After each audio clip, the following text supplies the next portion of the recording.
su pesnici u invokaciji, prizivamo Majakovskog, Majakovski bi rekao mrš, ološu.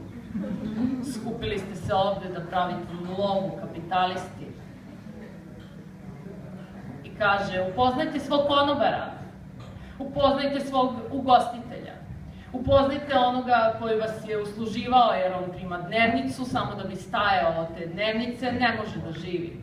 Kada prošeta određeni broj koraka do vas i kada ponese svoj ancer, nije mu lako, ovde je gužva, mi se vrpoljimo svakog trenutka, možemo da mu srušimo taj ancer, on će platiti to.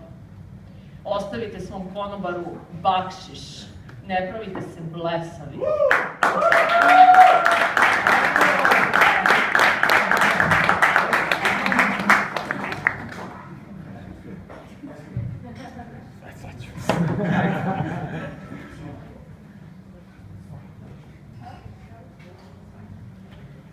Vama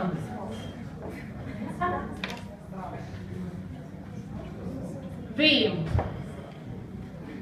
što doživljavate toliko orgija i kadu i topli klozet imate, stidite li se kad predloge za Georgija mirno sa novinskih stubaca čitate? Znate li nedarovite njuške uboge što u glavi držite samo jela sliku?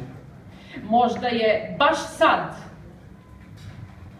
bomba ocekla noge Petrov, hrabrom poručniku.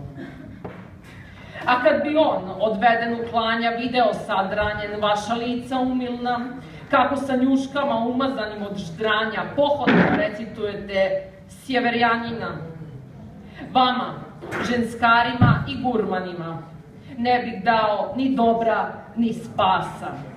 Radije bih u baru redom svima nudio sokove od ananasa.